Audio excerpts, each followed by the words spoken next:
نے رشتوں کے اندر اتنے فاصلے پیدا کر دیے. جب ہم سید مصطفیٰ صلی اللہ علیہ وآلہ وسلم سے اتنے دور چلے گئے تو عید ہو کر بھی ہمارے لیے عید نہیں آتی. اس دن ایک بزرگ بیٹھے ہوئے کہنے لگے بیٹا جس طرح پہلے عیدیں ہوتی ہیں اب ویسے نہیں ہوتی. حقیقت بات ہے کہ ہم نے بھی جس طرح حالات دیکھتے چلے جا رہے ہیں اب وہ معاملات نہیں ہیں.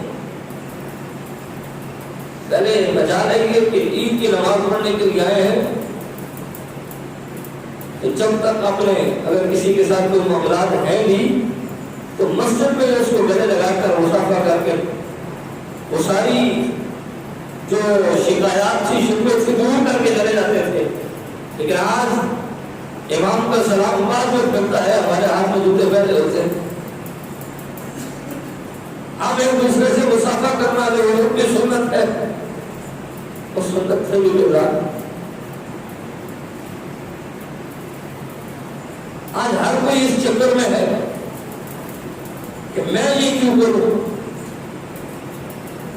میں تو اس کا ملازم یا نوکر تھوڑا ہوں.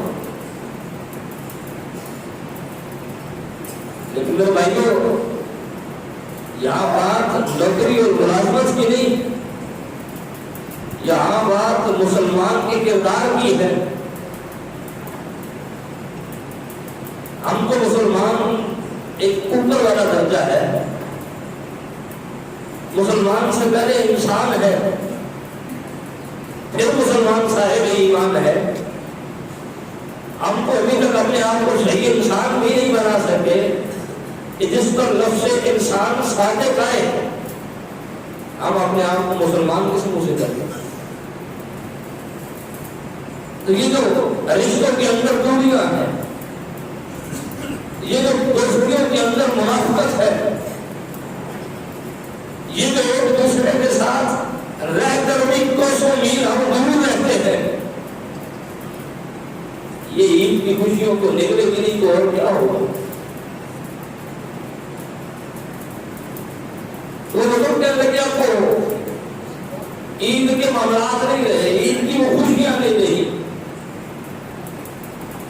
کون سے میں نے یہی کہا کہ عید عید بنتی کیسے ہے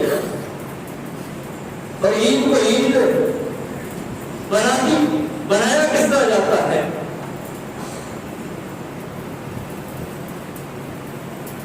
عید یہی تھی نا کہ جو بھائی کئی سالوں سے بچڑا ہو اس دن آپ کے اپنے بھائی کو گلے لگا لے. عید یہی تھی کہ جس نے اس دنیا کے چکر میں معاشی بحران کے اندر اپنے والدین سے وہ دور تھا, اس دن وہ آپ کے اپنے والدین کے پہنچوں میں یہ عید تھی. اپنے ماں کی رزق پوشی کرے یہی عید تھی. اپنے بیوی بچوں کو مسکرا کر ان کی طرف دیکھ لے یہی عید تھی. لیکن آج سے معاملات بالکل اس کے برعکس نظر آتے ہیں. آج کے معاملات بالکل اس کے الٹ نظر آتے ہیں. اور آج حالت یہ ہے کہ بیٹا باپ سے لیتا ہے, باپ بیٹے سے منہ چلا رہا ہے, ماں بیٹی کو دیکھنا پسند نہیں کرتی, بیٹی ماں کو پسند نہیں کرتی, ایک رشتے دار دوسرے رشتے دار کو برداشت نہیں کرتا. تو پھر عید کی خوشی ہمیں کہاں سے نصیب ہوگی. اور سب سے بڑی بات کہ عید یہ عید اس کے لیے ہے کہ جس کو اللہ اور اس کے رسول کی حقیقی غلامی نصیب ہو چکی, اور جو اللہ اور اس کے رسول کا حقیقی غلام بن چکا ہے, یہ دن عید کا دن اس کے لیے ہے.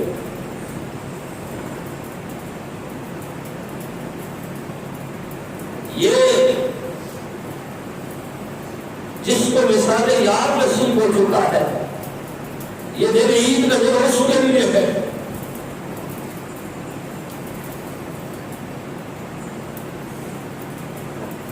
ہم کو کیا سمجھتے ہیں کہ سال کے اندر صرف 2 عیدیں آتی ہیں؟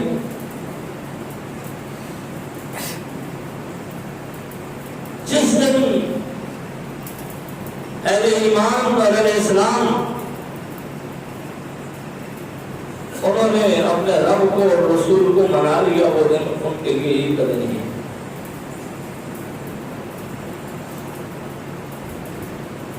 اور اگر اللہ اور اس کے رسول رمضان گزار کر بھی راضی نہیں کر سکے تو پھر ایک نہیں ہزاروں عید الفطر آتی رہے، ان کے آنے کا فائدہ کوئی نہیں، کیونکہ عید نئے کپڑے پہننے کا نام نہیں، عید بناؤ شنگار کا نام نہیں، عید ضرورت سے زیادہ میک اپ کا نام نہیں، اور عید صرف خوشبو لگا کے مسجد میں آ جانے کا نام نہیں، عید وصال یار کا نام ہے۔ عید جو ہے وہ اس کی خوشیاں اسی کو نصیب ہو سکتی ہے جو عید کے معاملات کو اچھے طریقے سے سمجھنے کی کوشش کرتا ہے۔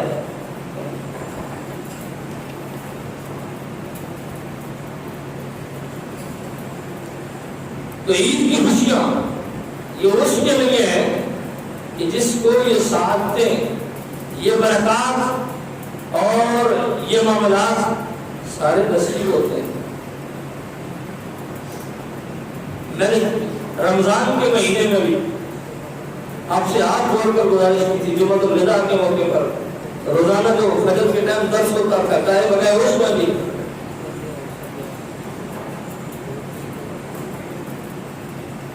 کہ خدا کے واسطے اپنے رشتوں کی دوریاں ختم کریں، پہلا قدم یہ اٹھائیں، دوستیاں بات ہیں،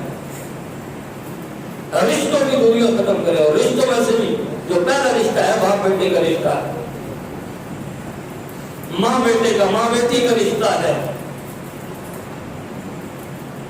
رمضان گزر گیا، میں یہی گزارش کرتا رہا مسلسل کہ جن کے والدین زندہ ہیں، اگر کسی وجہ سے، کسی غلط فہمی کی وجہ سے دوریاں پیدا ہو گئی ہیں تو وہ اپنے آپ کو والدین کی اطاعت کر کے، اپنے والدین کی خدمت کر کے اپنے آپ کو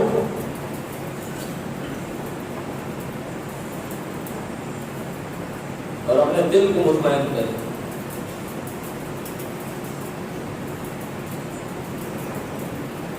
یہ خوشیاں مکانات بنانے سے، گاڑیاں لینے سے نہیں نصیب ہوتی، جو ایک بار والد کے چہرے کی طرف، والدہ کے چہرے کی طرف مسکرا کے نصیب ہو جاتی ہے۔ ہمارا تو دین وہ دین ہے، یہ مذہب وہ مذہب ہے، اسلام وہ کامل دین ہے کہ جس میں ایک بار والدین کے چہرے کو مسکرا کر دیکھنا مقبول حج کا ثواب رکھا گیا ہے۔ اور یہ دین تو وہ دین ہے کہ ماں کے قدموں کو چومنا، فرمایا جنت تحت اقدام الامہات، فرمایا جنت ہم نے تمہاری ماں کے قدموں کے نیچے رکھ دی ہے۔ اور فرمایا جس نے اپنے باپ کو راضی کر لیا اس نے گویا رب کو راضی کر لیا، اور جس کا باپ ناراض ہے اس کا رب بھی اس سے ناراض ہے۔ تو اگر عید کے دن بھی والدین وہ ناراض ہوں تو بتائیں کس چیز کی عید ہے؟ بھائی بھائی سے اگر عید کے دن بھی نہیں بول رہا تو کس چیز کی عید ہے؟ میاں بیوی اگر ایک گھر کے اندر رہتے ہوئے 2 بچوں کو لے کر بیوی بیٹھی ہے، ایک کو لے کر شوہر بیٹھا ہے، دوسرے لفظوں میں دیکھ کے یہ کہیں کہ ایک باپ کی جب چگی نہیں کر رہا ہے، دوسری 2 ماں کی کر رہے ہیں، تو اس اولاد کا کیا فائدہ اور اس میاں بیوی کے رشتے کا کیا فائدہ؟ میں نے پہلے بتایا ہے کہ حقیقی خوشیاں زیادہ کھانے پکانے سے نہیں، حقیقی خوشیاں نئے کپڑے پہننے سے نہیں، بلکہ حقیقی خوشیاں ان کو نصیب ہوتی ہیں جن کو رشتوں کا تقدس پتہ چل جاتا ہے۔ اور جب وصال یار نصیب ہو جائے، جب یار کی قربتیں نصیب ہو جائے، تو پھر اگر کوئی ٹوٹے ہوئے مسلح پر بھی بیٹھا ہو تو اس کے لیے وہ دن عید کا دن ہوتا ہے۔ اور اگر یار سے دوری ہو، محبوب اس سے دوری ہو جائے، تو پھر محل میں رہنے والا بھی اس کے لیے عید نہیں ہوتی۔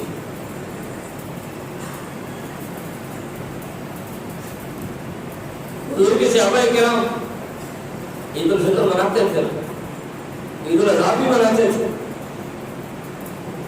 لیکن میں ممبر رسول پر بیٹھ کر کہہ رہا ہوں ذمہ داری کے ساتھ کہ اتنی خوشی ابو بکر صدیق کو، فاروق اعظم کو، عثمان غنی اور مولا علی اور حضرت بلال کو عید الفطر اور عید الاضحیٰ منا کر نہیں ہوتی تھی جتنی مصطفیٰ کے چہرے کی زیارت کر کے ہوتی تھی، جتنی یار کے چہرے پر نظر ٹکا کر زیارت کرنے کا لطف آتا تھا، اتنی یہ عیدیں منانے کا لطف نہیں آتا تھا۔ اور پھر ان کی عیدوں کی تو کیا بات ہے کہ جن کی عیدوں کا امام آمنہ کا لال ہو اور اقتدا کرنے والے ابو بکر صدیق کو، فاروق اعظم ہو، عثمان غنی و مولا علی ہو، ان کی عیدوں کے کیا کہنے، اور ان کی عیدوں کی خوشیوں کا عالم کیا ہوگا۔ اور وہ بیٹے، ان کی عیدیں کیسی ہوں گی کہ بیٹے حسن و حسین ہو اور باپ حضرت مولا علی ہو اور نانا نبی ہو، تو اس عید کا عالم کیا ہوگا۔ تو دوستان محترم، ہم عید کے فلسفے کو نہیں سمجھے، ہم یہ سمجھے کہ ایک دن آیا بطور تہوار جس طرح غیر مسلم مناتے ہیں، یہ کام تو دیوالی بنا کے ہندو بھی کرتے ہیں، یہ کام تو کرسمس بنا کے کرسچن بھی کرتے ہیں۔ اگر یہی ایک دن تہوار بنا کے گزارنا تھا تو پھر عید آپ کس کو کہتے ہیں، خوشی کا دن کس کو کہتے ہیں؟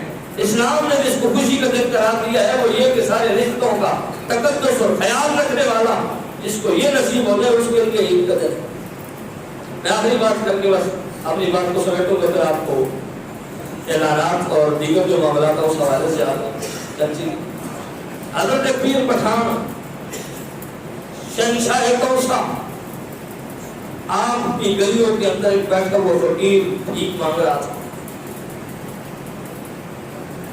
اور وہ بھکاری توسا شریف کا وہ ان گلیوں کے اندر موجود تھا، بھیک مانگ رہا تھا۔ تو بھیک مانگتے مانگتے اس کے پاس جو بھی آتا نا ملاقات کے لیے، جو بھی اس سے ملنے کے لیے آتا، وہ اپنی اس سرائکی زبان کے اندر، اپنی اس پنجابی زبان کے اندر ہر ایک سے یہ پوچھتا تھا کہ عید کب ہوگی۔ وہ اس کو یہی بتاتے تھے کہ جس دن وصال یار نصیب ہوگا اس دن عید کا دن ہوگا۔ اور حضرت شہنشاہ توسا انہوں نے یہ بات کی کہ جس کو یہ دن نصیب ہو جائے اس کے لیے یہ خوشیوں کا دن ہے، جس کو حضور کا اور اللہ کا قرب نصیب ہو جائے اس کے لیے یہ عید کا دن ہے۔ دوستان محترم، اپنے آپ کو ٹھیک کریں اور اللہ اور اس کے رسول کے ساتھ اپنے معاملات کو درست کرنے کی کوشش کریں۔